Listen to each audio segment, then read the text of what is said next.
भागवत महापुराण की जय। जय श्री राधे श्याम।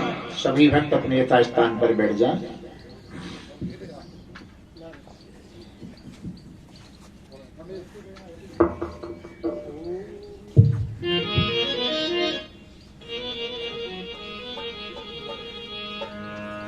परमहंसों के परम धन्य प्रिय श्री कृष्ण, परम आदरणीय श्रीमद् भागवत महापुराण, परम आदरणीय सद्गुरुदेव भगवान और संत भगवान, परम आदरणीय हमारा संकीर्तन मंडल, परम आदरणीय भक्त समाज, भक्ति स्वरूपा बहन बेटी मैया पिता पुत्र भैया, आप सभी के चरणों में जय श्री कृष्ण। जय श्री कृष्ण।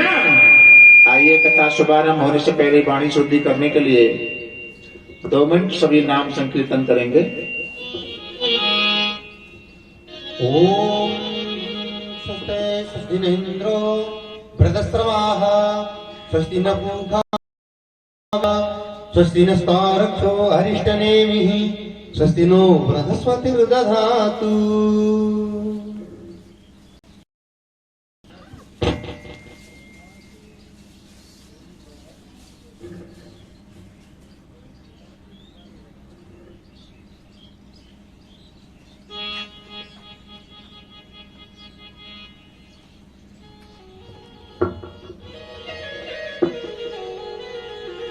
मीरो राधा रमन गिरधारी, जय हो।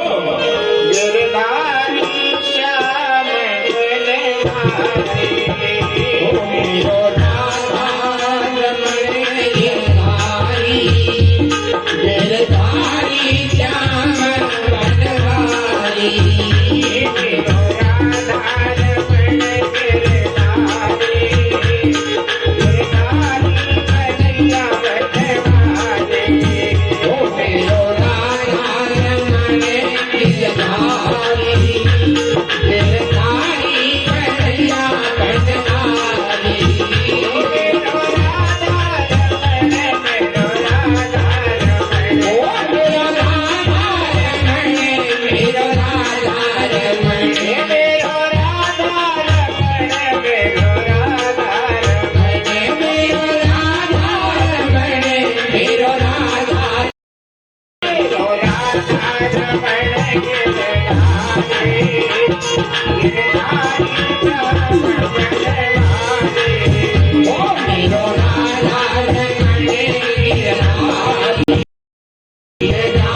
वृंदावन बिहारी लाल की जय जय श्री राधे श्याम। कल की कथा का प्रसंग नंद बाबा के यहाँ गोकुल में धूमधाम से उत्सव मनाया गया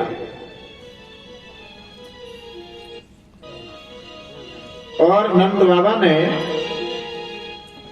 उसमें इतना दान दिया कि अपने आप को भी भूल गए। नंद नाम जीव का है और जब उसको आनंद की अनुभूति होती है तो देह का भान भूल जाता है।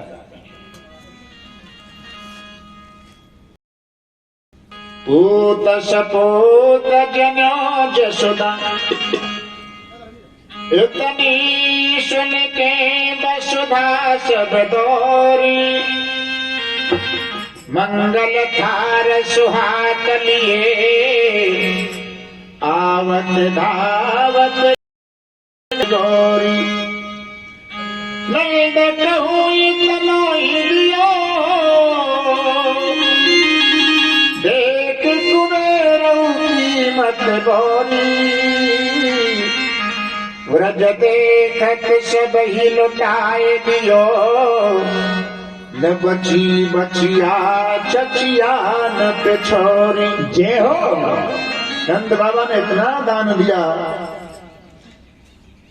2 लाख गायों के सींग सोने मड़वा कर देन नाम न्योते प्रदादान।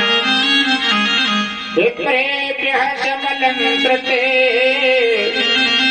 तिलाद्रीन सप्तर कनौ दशात कोशांबरा ब्रह्मा। और गोकुल में नंद जी के यहाँ गोपी ग्वाल ब्रजवासी लोग सब सुंदर सुंदर वस्त्र आभूषण पहन करके सज धज करके आए हैं। क्यों? उनका भाव यह है कि सजना है तो ठाकुर के सामने सजो।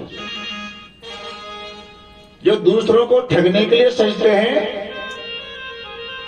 उनको पूतना और शूर्पणखा की संज्ञा दी जाती है। हमारे संत महात्माओं के संप्रदाय में एक सखी संप्रदाय होता है, सखी महात्मा। सखी महात्मा बिल्कुल बहन बेटी की तरह श्रृंगार करते हैं। होते तो पुरुष ही हैं, लेकिन बहन बेटी ऐसा श्रृंगार करते हैं। किसके लिए? ठाकुर जी को रिझाने के लिए। और गोपियां कहती हैं कि अब नहीं सजेंगी तो कब सजेंगी, क्योंकि ठाकुर का उत्सव मनाया जा रहा है। इस उत्सव में सभी लोग पधारे, लेकिन एक सदस्य नहीं आए। नंद यशोदा आपस में चर्चा करते हैं, देखो हमारे लाला के उत्सव में सभी पधारे हैं, लेकिन रोहिणी जी नहीं आई। और वैसे रोहिणी नंद जी के यहाँ रहती हैं, वसुदेव की भी पत्नी है। नंद और यशोदा रोहिणी के पास गए और कहा, देखो लाला के उत्सव में सभी लोग पधारे, आप क्यों नहीं आई? आंखों में आंसू भर के रोहिणी जी ने कहा, मैंने यहीं से झरोका से झांक कर लाला को आशीर्वाद दे दिया है, और आई इसलिए नहीं कि पतिव्रता नारी जो होती है उसके पति के ऊपर कष्ट होता है जब वो नया श्रृंगार नहीं करती है। मेरे पति कंस के कारागृह में बंद है। कौन? वसुदेव जी महाराज। मैंने यहीं से आशीर्वाद दिया है। लेकिन समझा करके यशोदा और नंद बाबा रोहिणी को चौक में लेकर के आए। कन्हैया को रोहिणी की गोद में दिया, चढ़ान बिंदों को रोहिणी ने अपने माथे से लगाया। रोहिणी च महाभागा नंद गोप विनिंदिता व्यचरत दिव्य श्रकंठाभरण भूषिता। और वो जीव धन्य होगा जिसकी गोद में परमात्मा खेलने लग जाए, उसके अहोभाग्य। ये उत्सव काफी लंबे समय तक मनता रहा। और उधर जैसे वसुदेव जी कन्या को लेकर गोकुल में मथुरा में लौट करके आए, कन्या ने जोर जोर से रोना शुरू किया। कंस को अवगत कराया गया और कन्या को आकर कंस ने देवकी की गोद से उठाकर फेंक करके दीवार से मारा, लेकिन कंस के हाथ से छूट कर वो आकाश मार को चली। और दुष्ट कंस कह रहे, तू मुझे क्या मारेगा? तेरे मारने वाले ने फिर भी ब्रज में अवतार ले लिया।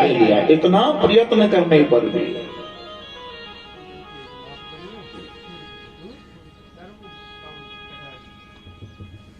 श्री राधे। अब कंस भयभीत हुआ, मैंने इतने प्रयास कर लिए फिर भी मेरे काल ने जन्म ले लिया। और महाराज कंस दौड़ता हुआ आया और देवकी के चरणों में गिर गया। बहन, देवताओं की झूठी बातों में आकर के मैंने तेरे 6 पुत्र मार दिए, एक कन्या भी बची, उसको भी मारना चाहा, तू मुझे क्षमा कर दे, मैंने तेरा अपराध किया है।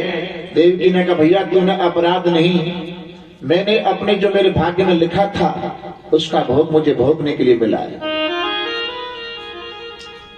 कोने का हो सुखे दुख कर दाता, कोने का हो सुख दुख कर दाता, कोने का हो सुख दुख कर दाता, कोने का हो सुख दुख कर दाता।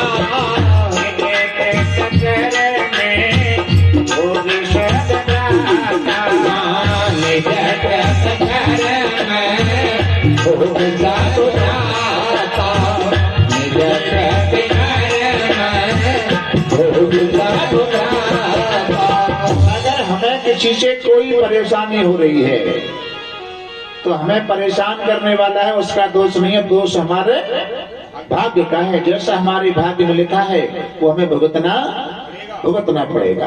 अगर खोज करके देखा जाए तो कमी अपने ही अंदर निकलती है। कबीरदास जी महाराज कहते हैं, बुरा जो देखन में चला, बुरा न मिलिया कोई, जो दिल खो जाया अपना, तो मुझसे बुरा न कोई।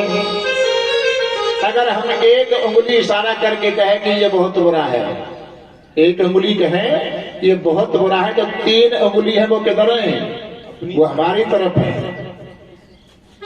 एक उंगली कहते बुरा है, लेकिन तू तो 3 गुना बुरा है।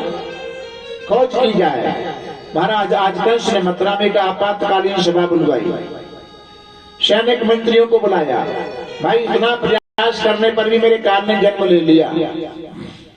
सैनिक मंत्री कहते रहे महाराज आप तो इतने बड़े बलवान हो, छोटा सा बालक तुम्हारा क्या बिगाड़ सकता है? और वास्तव में हमारे सामने मंत्री किसे कहते हैं? मंत्री है रामचरितमानस में रावण के मंत्री विभीषण, और महाभारत में कौरवों के मंत्री विदुर जी। मंत्री उसे कहते हैं जो अपने राजा को सच्चे मार्ग पर चलाता हो।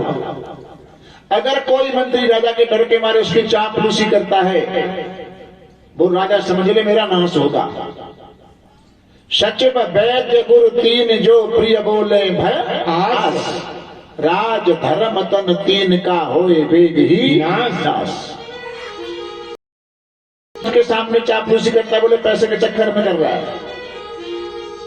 और गुरु शिष्य के सामने उसकी प्रशंसा करे तो बोले दक्षिणा ज्यादा के चक्कर में कर रहा है? जो भी है उसको हकीकत में कहना चाहिए, सही मार्गदर्शन करना चाहिए। ये गुरु शिष्य का संबंध होता है। लेकिन आज उसी सभा के बीच में बकासुर की बहन पूतना चली आती है, कहते भैया तो अरे तुम कहो तुम्हारे इस काल को भी मार दो। अब पूतना के 2 अर्थ हैं। पूतना, पूत माने पुत्र और ना माने नहीं। जिसके पुत्र नहीं होते और दूसरों के बच्चों को मारने के लिए तैयार रहे, उसका नाम पूतना। और पूतना का एक अर्थ और है, पूत माने पवित्र और ना माने नहीं। जो पवित्र नहीं होती हो वो पूतना। तो अपवित्र क्या है? पवित्र क्या है? ज्ञान पवित्र है और अविद्या अपवित्र है। नहीं ज्ञानेन सदृशम पवित्र में विद्यते। ज्ञान पवित्र है, अविद्या अपवित्र है। तेरे उस कान को मैं मार दूंगी। पूतना गोकुल में आ रही है, लेकिन कौन से दिन? कृष्ण की छठी पूजने वाले दिन। जन्म कब हुआ? अष्टमी के दिन। 6 दिन आगे और जोड़ देंगे तो तिथि हो जाएगी चतुर्दशी। तो गोकुल क्या है? हमारा तुम्हारा ये शरीर ही मथुरा है, और इसके जो हृदय है मन बुद्धि चित्त अहंकार, जो हृदय है वो गोकुल है। गोकुल में नंद बाबा रहते हैं।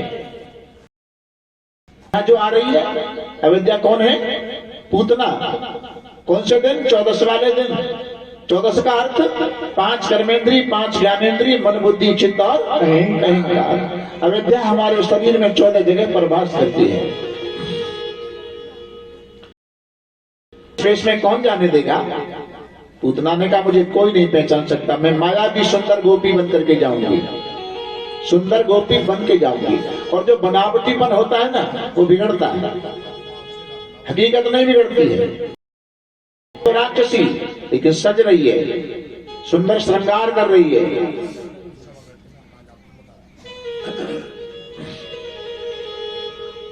अहो मतीयम स्तन कालकूटम जिघांसिया पायत भद्र साध्वी लेभे गतिम धात्र चिता मततुल्यम कम्बादयालम स्वर्णम व्रजेम। पूतना अपने स्तनों से हलाहल विष लगाकर सुंदर गोपी बनकर गोकुल को जा रही है। छठी पूजने वाले दिन ब्रज की गोपियां कुछ कुआं पर पानी खींचने में लगी थी। पूतना घूंघट लगा करके आई है, तो इसका अर्थ है कि घूंघट का प्रचलन पहले था। पूतना घूंघट लगा के आई। और कल मैंने कथा सुनाई कि प्रभु राम ने जब रावण को युद्ध क्षेत्र में धराशायी कर दिया, तो रावण की जो रानियां थी, मंदोदरी आदि रानियां, वो युद्ध मैदान में रावण के पास में रोती बिलखती आती हैं। और वहां मंदोदरी ने एक श्लोक बोला, दृष्टाम खल्लशी माहिमाम नवगुंठनाम निर्गताम नगर द्वारा पदभ्यामेवागताम प्रभु। दृष्टा माने देखकर। मंदोदरी कह रही है रावण से, तुम हमें देखकर, खल्लशी माने नाराज होना, हमें देखकर तुम नाराज क्यों नहीं हो रहे हो? क्यों? पहले अगर हमारा पर्दा थोड़ा ऊपर हो जाता, आप बड़े नाराज होते थे। बहनों से बाहर हो जाती तो आप बड़े नाराज होते नहीं है।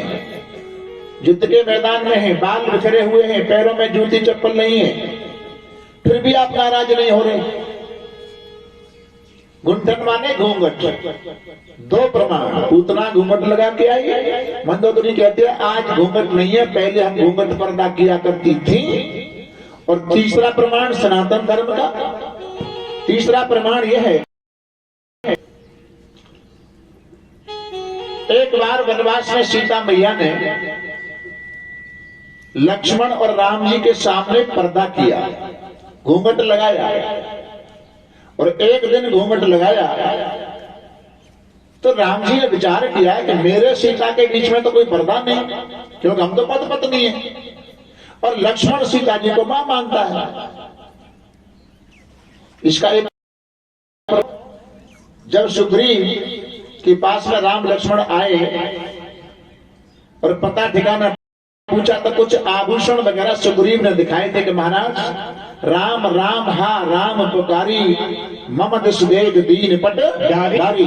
यहाँ आकाश मार्ग से एक स्त्री रोती हुई जा रही थी, बिलखती जा रही थी, उसने कुछ वस्त्र आभूषण यहाँ गिराए हैं, लोग पहचान करना ये सीता जी के हैं क्या? तो उन वस्त्र आभूषणों की पहचान तो राम को करनी चाहिए, क्योंकि सीता जी राम की पत्नी है। लेकिन यहाँ परीक्षा हो जाती है किसकी? लक्ष्मण की। लक्ष्मण तुम पहचान करना कि ये सीता जी के हैं। बस वहां लक्ष्मण के नेत्र सजल हो गए, मुझसे पहचान करवा रहे। लक्ष्मण जी ने पहचान करके बताया, महाराज मैं किस किस को नहीं जानता और किस किस को जानता हूं। ताटंके नई बजानामि नई बजानामि किंकड़े नूपुरा मई बजानामि नित्यापादाभिवंदना। ताटन के नई बजानामि मैं कर्ण फूल को नहीं जानता, हाथ के कंगनों को नहीं जानता। अगर पहचानता हूं तो एक चीज पहचानता हूं, जो सीता माँ के चरणों के नूपुर हैं, बिछुआ है, उन्हें पहचान सकता हूं। क्यों? इन चरणों की मैंने 14 साल सेवा की है, इनकी पहचान कर सकता हूं। तो यह राम जी का भी भाग यही है कि लक्ष्मण सीता जी को मां मानता है, तो पर्दा क्यों किया? एक दिन, आज उसी दिन राम जी ने पूछ लिया, सीते कारण बता सकती हो? हमारे तुम्हारे बीच में कोई पर्दा नहीं है। लक्ष्मण का तुमसे मां का संबंध है, फिर तुमने पर्दा क्यों किया?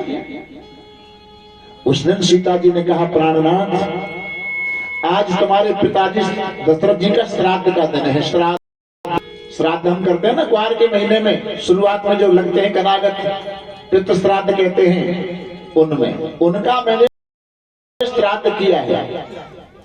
और आज तुम्हारे पिताजी श्राद्ध को पाने के लिए आएंगे, इसलिए मैंने पर्दा पहले से किया है। 3 प्रमाण हो गए।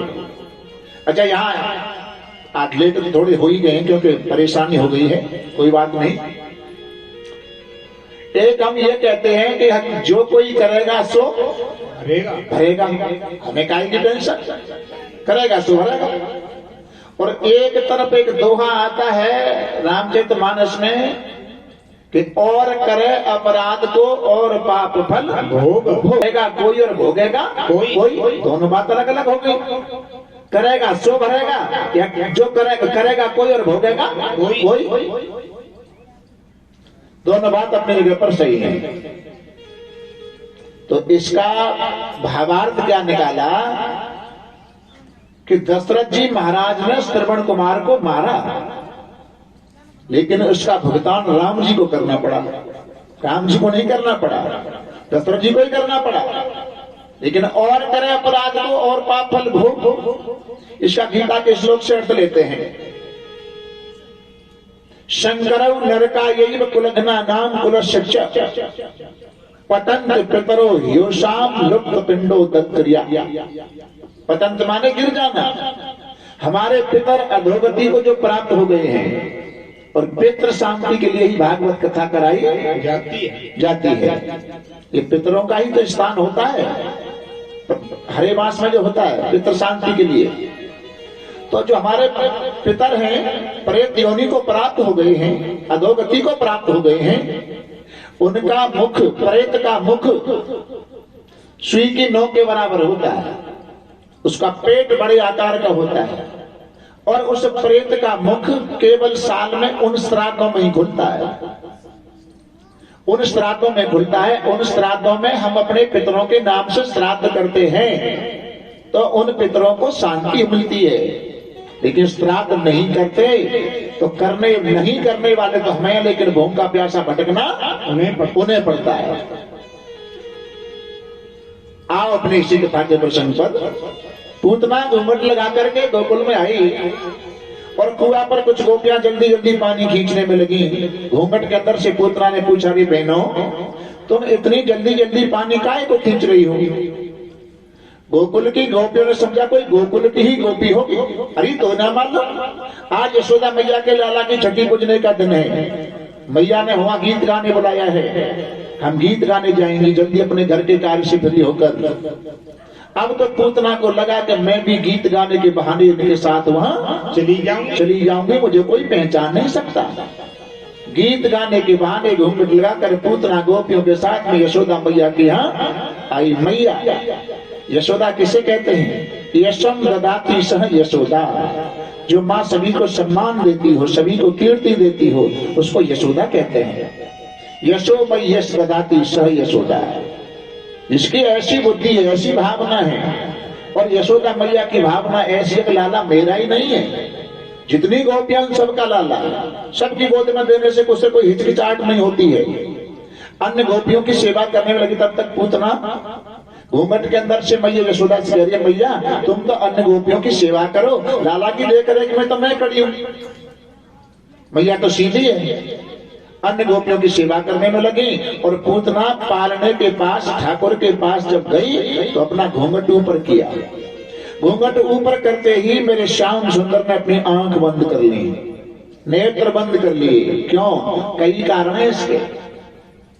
सबसे पहला कारण तो यह है कि त्रेता युग में राम अवतार में सबसे पहले मैंने ताड़का को मारा, और कृष्ण अवतार में सबसे पहले आज इस पूतना को मारना पड़ेगा। तो स्त्री पर वार करना अच्छा नहीं होता यार। गोविंद के मन में गिलानी आ गई, और मारे गिलानी के अपने नेत्र बंद कर लिए। दूसरा कारण एक और है, भगवान के नेत्रों में सूर्य चंद्रमा का वास है, और सूर्य चंद्रमा देवता है। वो दोनों देवता ये कहते हैं कि कृष्ण का अवतार ब्रज में माखन मिश्री खाने के लिए हुआ है, और माखन मिश्री अभी मुंह तक पहुंचा नहीं। ये दुष्टनी पहली ही बार हमारे ठाकुर को जहर देने आई है, अर्थात हम ऐसी पापनी का मुंह देखना नहीं चाहते। तीसरा कारण एक और है, पूतना मायावी राक्षसी है। मायावी गोपी बनकर के आई है तो राक्षसी, और भगवान है मायापति। मायापति कृष्ण अगर उस मायावी पूतना को नेत्र खोल करके देख लेते तो मायापति के सामने किसी की माया चलती नहीं है। फिर पूतना अपने असली रूप में वही आ जाती, पर महल के अंदर मारना बड़ा कठिन होता। और चौथा एक कारण और है। चौथा कारण क्या है कि नेत्र बंद करके कन्हैया शंकर भगवान को याद कर रहे हैं। बोले बाबा मेरा अवतार तो ब्रज में माखन मिश्री खावे का जब हो, और आपको जहर पीने का अभ्यास है, समुद्र मंथन के विष का पान आप नहीं किया, ये पूतना हलाहल विष लगा करके आई है, इसके विष का पान करने की मेरे में हिम्मत नहीं है। आप इसका पान करने के लिए, विष का पान करने के लिए आ जाओ, तो आंख बंद करके भगवान शंकर जी का ध्यान, इतने कारण बताए महाराज। और पूतना ठाकुर को पालने से उठाकर गोकुल के बाहर लेके गई, हलाहल विष लगा हुआ स्तन गोविंद के मुख में दिया। पूतना जानती है 6 दिन का बालक तो है ही, 1-2 मिनट में मारा जाएगा, मैं फेंक करके चली जाऊंगी। विष लगा हुआ स्तन गोविंद के मुखारबिंद में दिया। 2 मिनट, 5 मिनट, 10 मिनट हुए, अब तो पूतना उस विष के साथ में उसके प्राणों का ही पान करना शुरू कर देते हैं भगवान। अब पूतना जोर जोर से चिल्लाती है, सामय जमुल चाल लबे प्रभाषणी निषिध्यमाना किल जीव मर्मिणी विप्रेत नेत्रे चरणो भुजो महो प्रसिन्न गात्रा चिपकीर रोदो।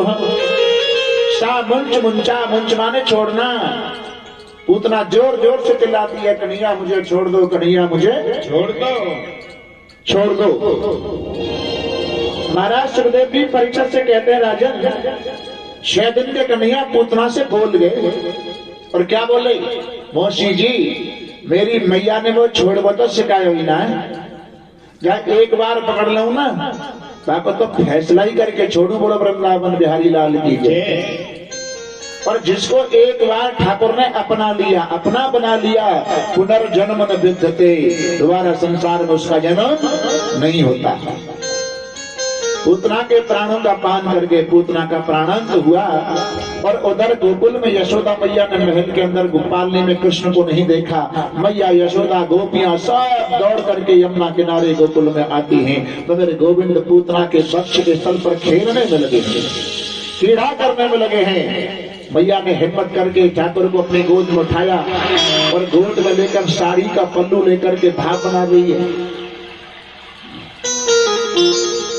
इंद्रियाण ऋषिकेश नारायणो यबतु श्वेत दीप पतश्चित्रं मनो योगेश्वरो यबतु। श्लोक में मैया का भाव क्या है, इंद्रियाण ऋषिकेश, मेरे लाला के इंद्रियों की रक्षा ऋषिकेश भगवान करें, प्राणों की रक्षा नारायण भगवान करें, चित्त की रक्षा श्वेत दीप पर रहने वाले भगवान करें, और मन की योगेश्वर श्याम सुंदर भगवान करें। लेकिन अभी माँ का भाव और आगे किरणतम पात गोविंद शयानम पातु माधव। खेलते हुए लाला की रक्षा गोविंद भगवान करें और सोते हुए लाला की रक्षा मधुसूदन भगवान करें। भाव बनाया भगवान मन ही मन कहते हैं, मेरी मैया मेरे ही नाम और मोये झाड़े दे रही है। ये होता है माताओं का वात्सल्य भाव। अनभिज्ञ बालक होता है, बात नहीं कर सकता, अगर परेशान है और वो रो रहा है तो उस माँ की केवल एक ही नजर जाती है, क्या तो बालक को नजर तो ना लग गई है। हमारे जो इंजीनियर साहब हैं उनकी बेटी परेशान होकर के रो रही थी, हम कमरे में आवाज सुने भाई बेटी तो परेशान है, क्या बात है, बोले गुरुजी उसके कुछ लाल लाल जैसा हो गया है, उससे परेशान में नजर तो ना लग गई है। ये माताओं का वात्सल्य भाव होता है। महाराज आज व्रजवासी लोग आते हैं, यमुना किनारे लकड़ियां इकट्ठी करके चिता बनाकर पूतना को जलाया, तो सुखदेव जी परीक्षित महाराज से कहते, राजन उस समय जलते समय पूतना के शरीर से सुगंधी निकली। परीक्षित ने प्रश्न किया, अरे महाराज पूतना राक्षसी थी और उसके शरीर से सुगंधी कैसे निकली? पूतना का काम बढ़िया नहीं, उसका नाम बढ़िया नहीं, उसका रहन सहन बढ़िया नहीं, फिर भी सुगंधी निकली। ओतना लोक बालिग्नि राक्षसी रुद्रासना यघांसिया विहरे स्तनंदस्वा अपसदगतम। सुगंधी कैसे निकली? सुगंधी इसलिए निकली कि पुतना ने अंत में ये कहा था, कन्हैया मुझे छोड़ दो, कन्हैया मुझे छोड़ दो, छोड़ दो। अंत में नाम लिया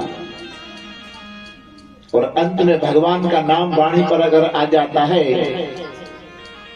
तो फिर अनुमान लगाते हैं और भगवान कहते हैं जनम जनम मुनि यज्ञ कराए, जनम जनम मुनि यज्ञ कराए, जनम जनम मुनि यज्ञ कराए, जनम जनम मुनि यज्ञ कराए।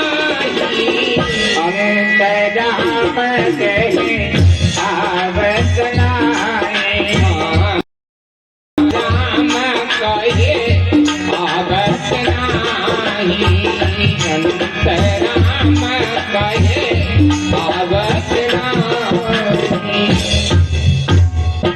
इस चौपाई में थोड़ा संशय जैसा हो जाता है। जन्म जन्म मुनि यत्न कराई, अंत में राम भगवान दर्शन देने नहीं आते। राम कह आवत नाई, तो कह का अर्थ ये नहीं कि कहीं दूसरी जगह से वहां आए, कहवे में नया मत। जन्म जन्म प्रयास करने पर भी अभ्यास अगर नहीं हुआ है तो भगवान का नाम वाणी पर नहीं आता, कहने में नहीं आता।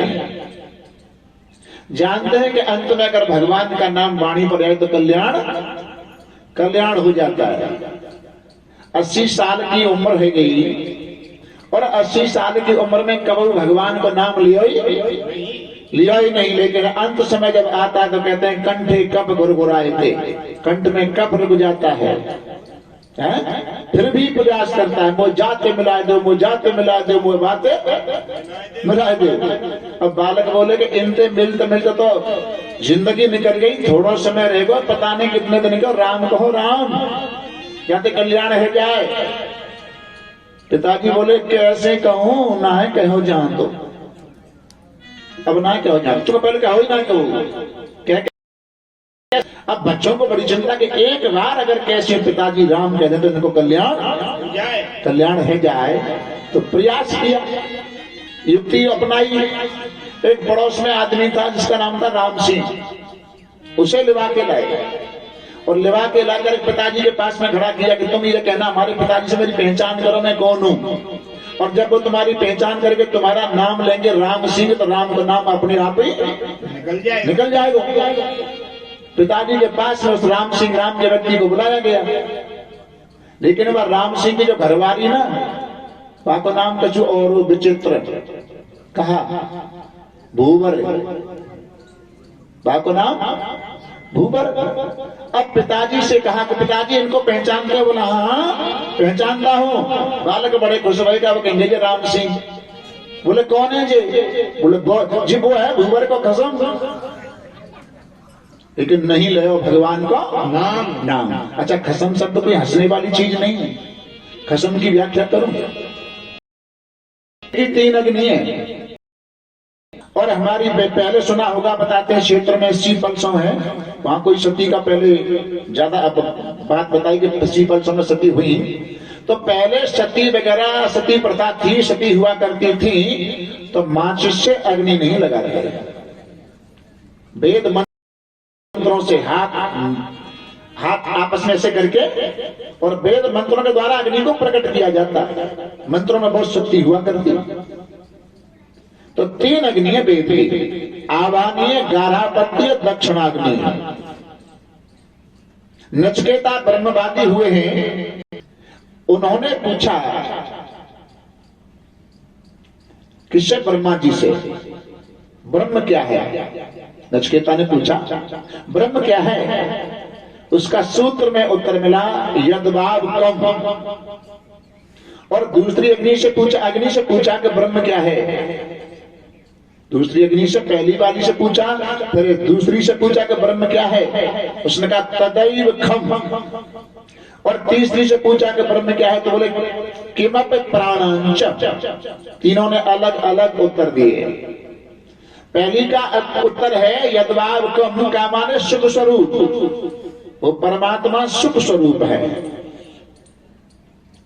और संसार का जो सुख है ना, वो दुख से विस्तृत है। गीता में भगवान कहते हैं त्रिविधम सुखम तुदानीम त्रिविधम शृणु मे भरतर्षभ अभ्यासात् रमते यत्र दुखांतम च निगच्छति। संसार का जो सुख है वो तीन प्रकार का है, आध्यात्मिक, आध्यात्मिक, आध्यात्मिक। और परमात्मा का जो सुख है वो नित्य प्राप्त है। तो ऐसा है, वो सुख स्वरूप है। और दूसरी ने कहा तदैव खम, तद माने हो, ए माने ही, खम माने आकाश। वो आकाश के समान व्याप्त है। आकाश की समानता दे सकते हैं, लेकिन आकाश ब्रह्म नहीं हो सकता, क्योंकि ब्रह्म में कृतकृत्व नहीं है, आकाश में कृतकृत्व है। और कृतकृत्व कहते हैं जो बनाया जाता है, तो पांच तत्व तो बनाए गए हैं। समान हो सकता है लेकिन ब्रह्म नहीं हो सकता। आकाश के समान व्याप्त है। और तीसरी ने कहा किमपि प्राणं, जब सभी के प्राणों को स्फूर्ति देता है। तो खसम की बात जो बताई, तो खामा ने आकाश सम्माने बराबर, आकाश के समान जो व्याप्त है उसे कहते हैं खसम। आज अपनी कथा के वही प्रसंग पर आते हैं। लोग ये कहते हैं कि भगवान ने जब पूतना को मारा और उसके प्राण जब निकले, पूतना गिरी, तो महाराज 6 कोस लंबी थी, तो उसने 6 कोस के बीच के वृक्षों को तोड़ दिया। ये बात गले उतर रही है ना उतर रही? जब 6 कोस लंबी हसरत है तो 4 कोस चौड़ी तो हसरत है। अब इतने बड़े आकार की पूतना मथुरा से गोकुल आई तो पहले ही मालूम पड़ जाता। अब हाईवे तो अब निकाले गए, पहले ही मालूम पड़ जाता कोई राक्षसी गोकुल में आ रही है। तो 6 कोस लंबी का प्रमाण नहीं, 6 कोस में तो 18 किलोमीटर हो जाएंगे। तो प्रमाण क्या है? 6 कोस के बीच के वृक्ष तोड़ कैसे दिए? हमारे तुम्हारे शरीर में 5 प्राण होते हैं और 5 ही उप प्राण होते हैं। 5 प्राणों का काम और स्थान अलग अलग है। प्राण, उदान, समान, अपान, व्यान, ये 5 प्राण हैं। नाग, कूर्म, किरकिल, देवदत्त, धनंजय, ये 5 उप प्राण हैं। प्राण का स्थान है हृदय, और उसका काम है कि 24 घंटे में 21,600 24 घंटे में 21,600 श्वास बनाना। और उदान का स्थान है कंठ, वो खाए हुए पदार्थ को नीचे उतारता है। और ये जीव की सवारी भी है। जब जीवात्मा शरीर से निकलता है तो उदान प्राण इसको लेके जाता है। समान का स्थान है नाभि, उसका काम है रक्त आदि धातुओं को बराबर बराबर नाभियों में संचरण करना, बांटना। और अपान का स्थान है गुदा, उसका काम है मल त्याग करना। और व्यान कमर से पैर पर्यंत रहता है। तो सबसे पहले प्राण गमन करते हैं तो व्यान प्राण अपना काम करना छोड़ देता है। व्यान समान में आके मिलता है, फिर समान और व्यान दोनों हृदय में आकर प्राण में मिलते हैं। ये तो 5 प्राणों का काम रहा। और 5 ही उप प्राण, नाग, कूर्म, किरकिल, देवदत्त, धनंजय। नाग से व्यक्ति को डकार आती है, कूर्म से आंखें खुलती मिचती हैं, किरकिल से जीभ बोलता है, नाग, कूर्म, किरकिल छींक आती है, और देवदत्त से बोलता है धनंजय। उपप्राण अपने पूरे शरीर में रहता है। तो पूतना का धनंजय उपप्राण इतने समय में निकला कि पूतना छटपटा करके लोटपोट होकर के मरी, तो उसने 6 कोस के बीच के वृक्षों को तोड़ दिया। वार्ता 3 प्रकार की होती है, आख्यान, व्याख्यान और गाथा। आख्यान कहते हैं आंखों देखा हाल, और व्याख्यान कहते हैं ननक्षतदैव सूत्रम विग्रहीतम व्याख्यानम भवति, और गाथा होती है पूर्वजों की परंपरा। उस गाथा को हम गाते चले आ रहे हैं। और ये भी 3 प्रकार के, यथार्थ, भयानक और रोचक। यथार्थ, भयानक, रोचक। रामचरित मानस में भी रोचकता भी है, यथार्थ भी है और भयानक भी है। भयानक क्या है? भयानक यह है कि सुंदर कांड में आता है, जब हनुमान जी चलते हैं तो जहिगिर चरण दे हनुमंता गयो सुगा पाताल तुरंता। जिस पर्वत पर हनुमान जी चढ़ रखते हैं वो पर्वत पाताल को चला जाता है। तो क्या हनुमान जी हर समय उड़ते ही रहते हैं? का जमीन पर नहीं चलते? चलते होंगे तो पर पाता पृथ्वी को ही सागर समुद्र जैसा बना दिया होगा। लेकिन इसमें अतिशय युक्ति है। अतिशय युक्ति यह है कि रावण, राम के दूत में इतनी शक्ति होती है तो स्वयं राम में कितनी शक्ति होगी, कितनी शक्ति होगी। इसको अतिशय युक्ति लगाकर जिसको भयानक चौपाई का है। और रोचकता, रोचकता यह कि महाराज जब पूतना मरी तो कैसे मरी?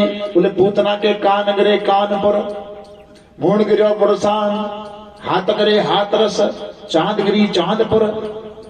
तो कुड़ाई पड़ी तो काट काट के मारी, ऐसा तो कोई प्रमाण है नहीं। इसलिए यही प्रमाण है कि पूतना का धनंजय उपप्राण इतने समय में निकला जैसे हमारे हाथ की उंगली यहां से कट जाती है, मशीन से या हैसिए से कट जाती है। तो यहां से कटने के बाद भी 1-2 सेकंड उंगली ऐसे छटपटाती है। क्यों? अभी उसमें धनंजय उपप्राण है, और धनंजय उपप्राण उसका निकल जाता है तो छटपटाना उसका बंद हो जाता है। तो इस प्रकार पूतना छटपटा छटपटा करके मरी। लौट करके कंस को कोई जवाब नहीं दिया। अब यहां से गोकुल से नंद बाबा मथुरा में कंस को कर देने जाते हैं। ये गोकुल क्या, नंद बाबा क्या, ये कंस क्या, ये मथुरा क्या।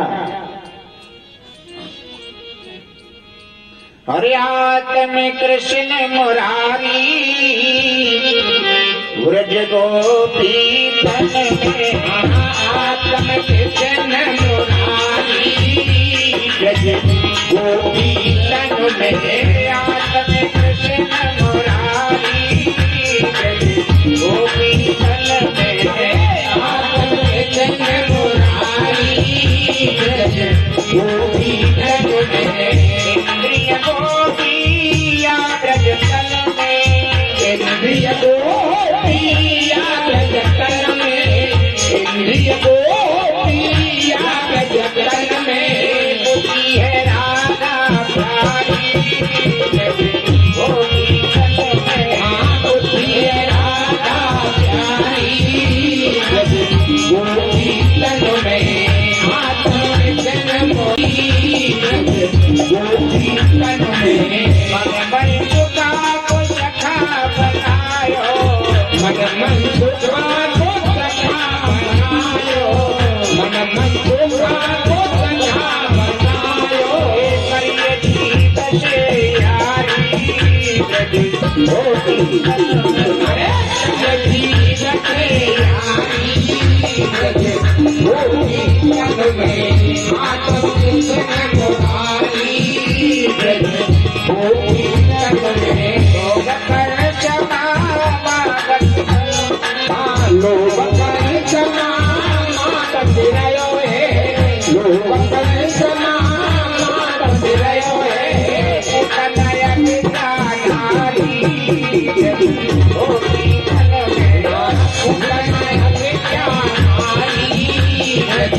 नंद बाबा है जी, रहते कहाँ? गोकुल में। हृदय गोकुल को कहते हैं। जीवात्मा हृदय को छोड़कर देहभान का अर्थ है मथुरा। पांच भौतिक शरीर ही मथुरा है। देहभान में आता है तो संकटों का अनुभव करता है। अब कर देने मथुरा में कंस को जा रहे नंद बाबा गोकुल को छोड़कर। अब संकट क्या आएगा? एक शकटासुर नाम का राक्षस गोकुल में भगवान को मारने के लिए आ रहा है।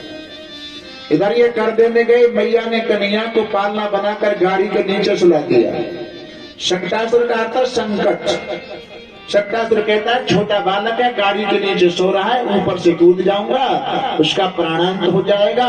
भगवान मन ही मन कहते हैं शकटासुर गाड़ी तक आए तो जा, तो पड़ेगी कौन मरेगा और कौन मारेगा। मारेगा। नंद बाबा मथुरा में कंस को कर चुकाकर, कंस से लोभ, कंस को कर चुकाकर जैसे लौट रहे तो कहते हैं कुछ समय के लिए देव की वसुदेव को कंस ने कारागृह से मुक्त किया। वसुदेव जी और नंद का मिलन मथुरा में होता है।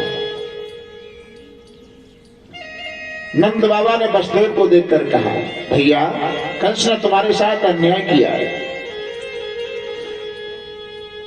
अहो ते देव की पुत्र कंसेन बहबोहता,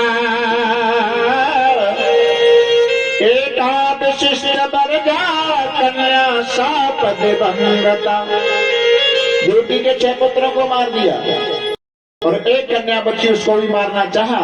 वो कन्या कंस के आकाश मार को चली गई। वसुदेव जी ने कहा, नंद भैया दिल छोटा ना करो। क्यों? अरे तुम्हारे जो लाला हुआ है ना, उसको मैं अपना ही समझ लूंगा।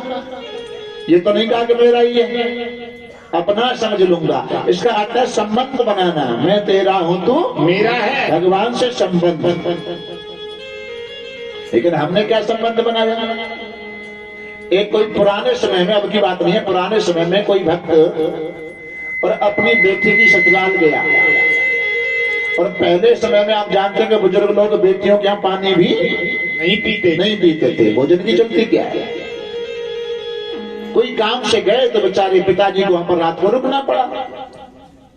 अब बेटी ने शाम को जब कहा कि पिताजी भोजन, बोल तुझे मालूम है बेटी मैं तेरे भोजन नहीं खाया, तेरे यहाँ पानी भी नहीं पीऊंगा।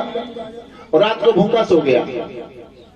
भूखा तो रात में उस भगत ने सपना देखा और सपने में भगवान आए, बड़े उदास। भगत ने पूछी, तुम क्यों उदास हो? बोले, हम जो उदास हैं कि दुनिया में अब हमारा तो बचो तू ही ना है। तुम्हारा क्यों नहीं है? बोले, तुम्हारा जो ना है कि न्या तुम आएगे तो न्या त्याई बेटी को है, और तुम धोता है अपे न्या पहुंच जाके मुआ त्योहार हो, हमारा कौन कुछ होता है? भक्त कहता है तेरा है और ज्ञानी कहता है मैं ही मैं हूं, मैं। और भक्त कहता है कि तू, जो कुछ है वो तू ही तू है। ज्ञानी कहता है मैं ही मैं हूं। और भैया जो न ज्ञानी और न भगत, जो ज्ञानी और न भगत, जो बीच बीच वाले हैं, उनकी होती है तू मैं। और तू मैं जहां भाई वहां तो तेरो मेरो है ही नो। तो भाग ये है, आज मैया ने ये भाव बनाया, संसार की वस्तुओं को तो गाड़ी के ऊपर और कन्हैया को गाड़ी के नीचे। अर्थात भगवान को समझा गौड़ और संसार को समझा मुख्य। मुख्य ऊपर है, गौड़ नीचे है। हमारे जिज्ञासु श्रोता, गौड़ मुख्य क्या है? वेदांत शास्त्र के 4 अनुबंध होते हैं, ज्यादा नहीं, 2-3 मिनट लूंगा। अनुबंध किसे कहते हैं? जिसके ज्ञान से शास्त्र में प्रवृत्ति होती है, उसे अनुबंध कहते हैं। और अनुबंध हैं 4: विषय, प्रयोजन, अधिकारी और संबंध। विषय ब्रह्म विदा मेति परम। इस सूत्र में जो मैंने बोला है, जो ब्रह्म पद है वो वेदांत शास्त्र का। विषय प्रयोजन दो प्रकार का है, गौड़ प्रयोजन और मुख्य प्रयोजन। जो साधक दोनों प्रयोजनों को जानने की चेष्टा करता है तो पहले वो गीता की खट संपत्ति को समझे। गीता की घट संपत्ति क्या है? सम दम उपरति तितिक्षा श्रद्धा समाधान। सम और दम का मैंने विश्लेषण एक दिन पहले कर दिया है। सम माने मन का निग्रह करना, दम माने वाग आदि इंद्रियों का दमन करना, उपरति कहते हैं प्रभु इच्छा से जो कुछ भी अपने पास है उसमें संतुष्ट रहना। जो कुछ भी है प्रभु इच्छा से अपने उसी में संतुष्ट है। तितिक्षा कहते हैं सहनशीलता। सम दम उपर तितिक्षा श्रद्धा, गुरु शास्त्र वाक्यों में विश्वास, क्योंकि मंत्र जाप मम दृढ़ विश्वास। और जिसको मंत्र पर विश्वास नहीं है तो जिसके मन में अटक है वो ही भटक रहा, और जिसके मन में अटक नहीं उसको भटक कहा। समाधान आत्मा का साक्षात्कार करने चित्त की सावधानता। श्रवण और मनन और निधिध्यासन। तो प्रयोजन की बात पर आ जाओ। प्रयोजन क्या है, गौड़ प्रयोजन क्या है और मुख्य प्रयोजन क्या है? इस ब्रह्म को विषय कर निहारा। अंतःकरण के वृत्ति रूपी ज्ञान का नाम है गौड़ प्रयोजन, और सर्व अनर्थों की निवृत्ति पूर्वक ब्रह्म भाव की प्राप्ति, इसे कहते हैं मुख्य प्रयोजन। फिर आती है श्रवण मनन निधिध्यासन। तो यहाँ गॉड नहीं है, जीओडी गॉड नहीं है, गॉड इंग्लिश में तो गॉड माने भगवान के होता ही है। भगवान को गॉड समझा, संसार को मुख्य समझा। संसार की वस्तु ऊपर, भगवान नीचे। शक्तासुर आया, गाड़ी के ऊपर कूद जाऊंगा। जैसे गाड़ी के ऊपर कूदना चाहा मेरे गोविंद ने अपने दाहिने पैर के अंगूठे से गाड़ी को ही पलट दिया। शक्तासुर का गोविंदाय नमो नमः। यशोदा की काठ की गाड़ी पलटी है। और भगवान कहते हैं जैसे यशोदा जैसा भाव किसी का समाज में हो जाए, दुनिया में हो जाए, तो उसके तो जीवन रूपी गाड़ी को पलट देता हूं। हो सकता है कोठी में लगाए करोड़ रुपए, कोठी बनवाई, बेडरूम, किचन, बाथरूम, जो कुछ भी है, और एक बनवाया पूजा कक्ष। अब तो पूजा कक्ष में पूजा ही होती है, लेकिन पहले हमारे ऐसे कम जगह होती थी तो पूजा भी उसी में और रहना सहना भी उसी में। अब पूजा कक्ष में हमने दीवार में 3 अलमारी निकलवाई, ऊपर, बीच में, नीचे। और जब सेट हो गया तो ऊपर हमने नीचे क्या किया, बोले भगवान की पूजा बैठ के, या तो नीचे वाली भवन बना लो, भवन दुर्गा को, ठाकुर जी को मंदिर बना लो नीचे, और ऊपर वाली में अखबार लगा करके प्रेस करके कपड़े रख दो ऊपर वाली, और सबसे ऊपर पॉलिश करके कुरम के जूता रख दो। भगवान कह रहे हैं ऐसे की गाड़ी ऐसी पलटी जाती है कि वो जीवन भर कभी लाइन पर नहीं आती। अपने धर्म की लाइन पर रहोगे तो तुम्हारे सामने कभी परेशानी नहीं आएगी। धर्म की लाइन पर चलते रहो, शास्त्र के अनुकूल चलते रहो।